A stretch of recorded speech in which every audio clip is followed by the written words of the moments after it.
Most people agree with the statement that Donald Trump is not going to accept the results of the 2024 election unless, of course, he wins in some kind of massive 50-state landslide. Anything other than that, including just a regular victory for Donald Trump, and he is going to deny the results, claiming that he actually won by larger margins or that the whole thing was somehow stolen from him by the Democrats. In other words, he's going to do the two same things that he did back in 2016 when he actually won the Electoral College vote, and in 2020 when he lost both the popular vote and the Electoral College vote. Because I think a lot of people forget that even though Hillary Clinton did win the popular vote in 2016, Trump did come out later and claim that he actually won by like 5 million votes. So he denied the results of the 2016 election, even though he won. And that is a fact that most people seem to forget about. He has never accepted the results of any election that he has been in. And of course, we all know how 2020 went. But is he going to do the same thing this year? Well, smart money says yes. But unlike in 2020, when he actually tried to overturn the results of the election, this time, attorney generals across the country are not going to be caught off guard. They know exactly what to expect because they've seen him do it before. And, at least according to the Attorney General of the state of Michigan, this time, they'll be ready for him. Appearing recently on MSNBC, Michigan's Democratic Attorney General Dana Nessel was asked by host Katie Fong, quote, "How worried are you about Donald Trump and his allies trying to repeat what they attempted to do 4 years ago?" And to that, Michigan Attorney General Dana Nessel responded, "I think it is probably his number one strategy, honestly. I really don't see him making an effort to try to convert undecided voters. More than that, what I see is these efforts that are already in place here on the ground in Michigan to try to subvert the election through illegal means and to really try to enlist as many Republicans on the ground as possible, whether those are poll workers, whether those are local clerks, whether those are party activists. I think that what we saw in 2020, it is going to pale in comparison to what we are likely going to see in 2024. And again, it is not my job to decide winners or losers.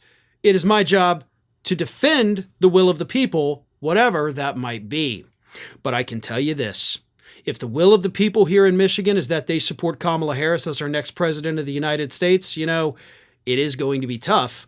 I don't think anybody should underestimate how hard we are going to have to fight to defend people's votes against an effort by the Trump campaign to subvert democracy here in Michigan and states all across the nation, she says. So, a lot to unpack in that statement. But I want to start kind of with the go ahead and try it part, okay? Because buried in the very middle of that statement that I just read to you from Dana Nessel is the go ahead and try me, see what happens part. Let me read it again. "It is not my job to decide winners or losers. It is my job to defend the will of the people, whatever that might be. If the will of the people here in Michigan is that they support Kamala Harris as our next president of the United States, ... Yeah. So what that is not necessarily a direct threat that, hey, I'm going to prosecute you to hell and back if you attempt to do this. But it is a bit of a wink and a nod to the fact that I'm going to prosecute you to hell and back if you attempt to do this. But believe it or not, that's not even the most important part of what Dana Nessel said here. Because Nessel hit on something extremely important that I think totally flew under the radar. When she said the part where Donald Trump is not trying to win over independent or moderate voters. That tells you everything you need to know. Because we take that statement, and we know it's true. Donald Trump knows what he has to do to win over the moderates and the independents, and he's actively choosing to not do it.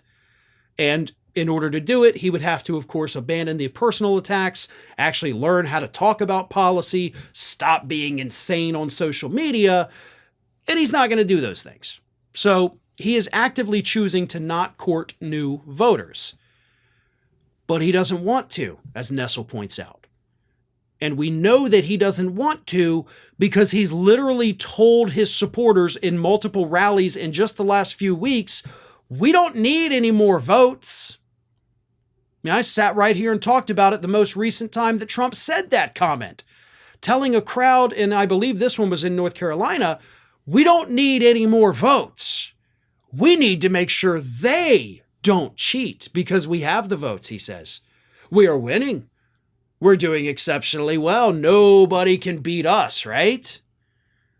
He is already laying the groundwork, just like Kari Lake is, of course, for his supporters to reject the results of the 2024 election.